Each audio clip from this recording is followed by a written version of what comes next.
Good morning. This is Greg Horoshovsky again. I'm going to walk you through a demonstration of some of the apps I think are useful for teachers that I collected in this week's assignment. To do that, I'm going to go ahead and share my entire screen, which hopefully will make everything visible to everyone. And here it comes. Great. All right. So the first thing I want to do is this is actually not really captured in my list that I have, but let me just show you. The learning management system that I like to use here at Wake County is Canvas. So this is one of my Canvas course shells for human body systems. I'm going to go into my medical interventions course for this one. And one of the tools that I really like to use is something as simple as Google Drive. And to do that, let me scroll down to my Canvas page. So you can see that this class has 4 units. It has infection control, screening what's in your genes, conquering cancer, organs fail, and then some student resources.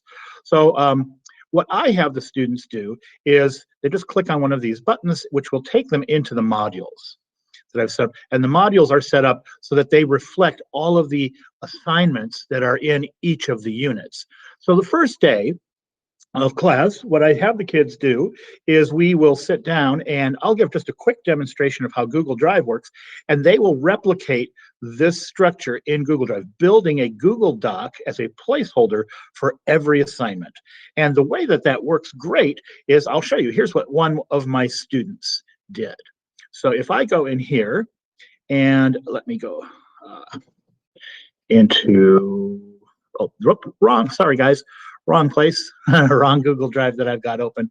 I'm going to go into a student. Her name's Maya Hennessy. She's one of my better students.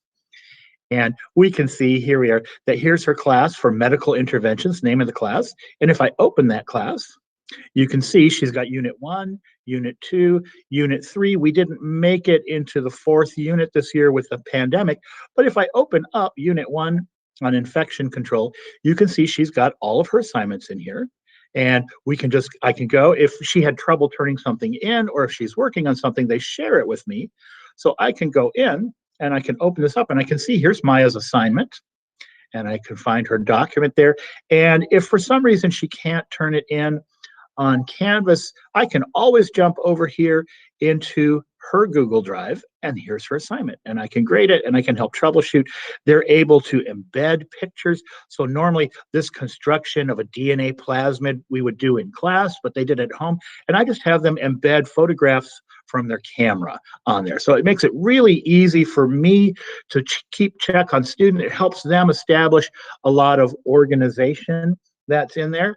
All right, I'm going to jump back over here into Canvas course, and this time I'm going to go into human body systems. And I'm going to show you another one of my favorite tools is also from Google. It's called a Jamboard. And if we just go into their Unit 1, so this is Project Lead the Way's Human Anatomy and Physiology course, and we begin out looking at just the human bodies. So one of the things that we can do in here is we have the kids think about one of the body systems, and they have something called a body system organizer, right?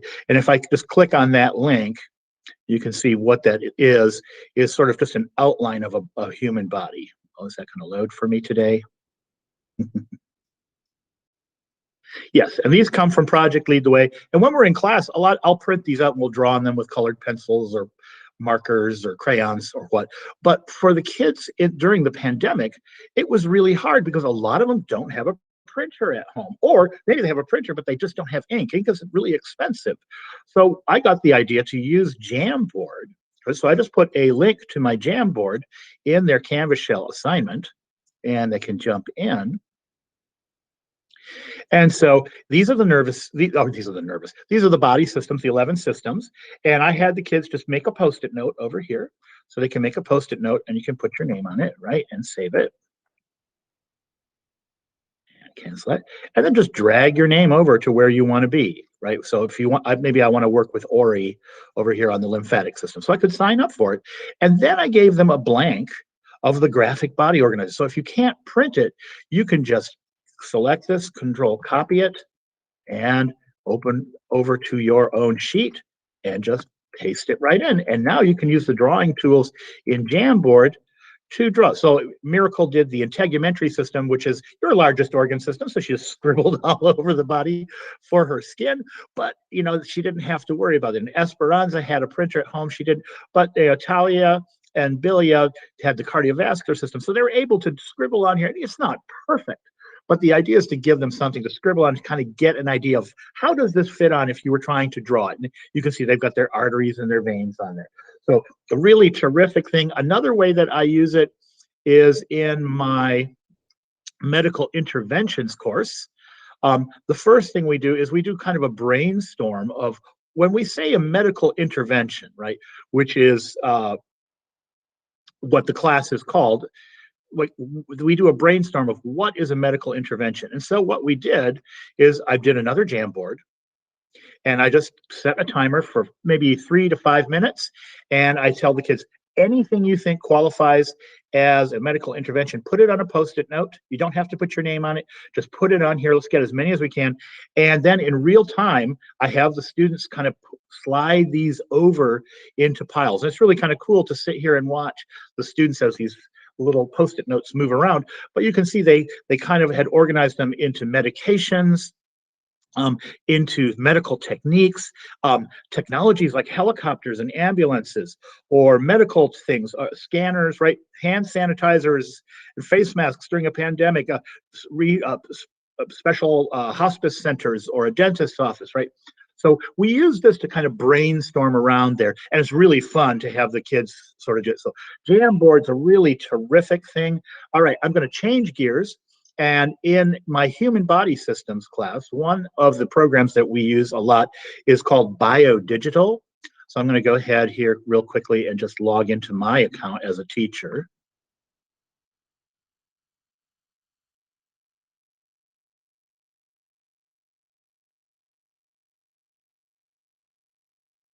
And this is something we normally have these mannequins. Those are about yay big. I've got a bunch of them here in the classroom. I should have brought one over. And we will construct all of the internal organs and a lot of the muscles and things on these mannequins out of colored modeling clay. But again, in a pandemic, we can't do that. So we had to find a way. And this was made available to us by Project Lead the Way. And in BioDigital, so I have these couple models here. I'm going to go ahead and edit this one in the studio so you can see what this is like as it comes up. Oh, and they've got a new quiz builder on here, which is really cool.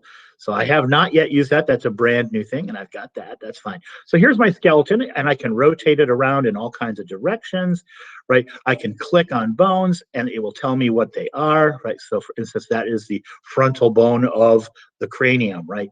And we can also go over here and looking at chapters, right? We have different templates. Here's one that we did on the brain, where students were taking away parts of the bone in the skull and then building the lobes of the cerebral cortex in the brain. You can see we're missing the midbrain and the brainstem, but it allows us to do this kind of manipulation, which is really kind of fun. And we have all kinds of things, so I can start adding things back. You can see we can turn systems on and off. So if I want to turn on the integumentary system, there it comes. Maybe I want to put on the endocrine system, so it'll add some of those to my model. And I can slide him up and down. So you can see we've got a thymus. Oh, and there's some adrenal glands. And then we can also turn those around and zoom in. So this is what we're using instead of doing any dissections in real time. We're doing it digitally through this program. And it's a really terrific program. Last one, in the interest of time, really quickly, I want to give a shout out to my new favorite thing, which is called Nearpod. Nearpod allows you to make these little mini lessons, and you can search for other teachers' lessons and just use it. But you can see I've got one here, the introduction to gene therapy, and I introduced that with a clip from Jurassic Park with Jeff Goldblum doing a clip of saying, you were too busy thinking if your scientists could do this that you didn't think if they should. And we get into a little bit of chaos theory, and we talk about the butterfly effect of unintended consequences of rewriting the human genome. So really fun. And to do this, it's so easy. So I'll just do a real quick one. We can create a lesson here. As you come in, you can add a slide. So it's basically a slideshow. So I'm going to add a slide here. And now on the slide, I can put a video, I can put in some slides, I can do web content, um, vocabulary video. I haven't even played with that, right? But there's all kinds of little things that we can put on there. But what I really like are these activities. So we can put in an open-ended question. We can do a matching exercise. I can do a real quick poll or a collaborative board, or they can draw things, right? We can embed Flipgrid in it. So it's a very powerful tool to use. And I'm going to go back here and just show you through my gene therapy. If it's not going to be too long, please don't be. All right, so let's go ahead. So for live participation, what I will do is I will bring up a Nearpod for live participation, and I'll just type this address, join.nearpod.com, in the chat window of our Google Meet room. I'll give them the access code, and as they come in, they'll watch this clip from Jurassic Park, which I won't play. And then we say, what does Dr. Ian Malcolm mean when he says you scientists were so preoccupied? And the students can answer. And I can see which students have added or not. I can blank student names. So, if students are shy about participating, nobody will know who it is. And as they type it in, their answers show up and we can then have a discussion. And then I talked about the butterfly effect. Last slide, 3 slides. I love to use these for bell ringers and exit tickets. Really quick, really short. I can put in a real kind of punchy, fun video, get a little bit of a discussion at the beginning of the day, do a wrap-up summary at the end of the day. What does it mean? But it's a really terrific, terrific tool. I really enjoy it. So I hope I didn't go too long on this for everybody, but those are some of my favorite tools. Thanks a lot, guys.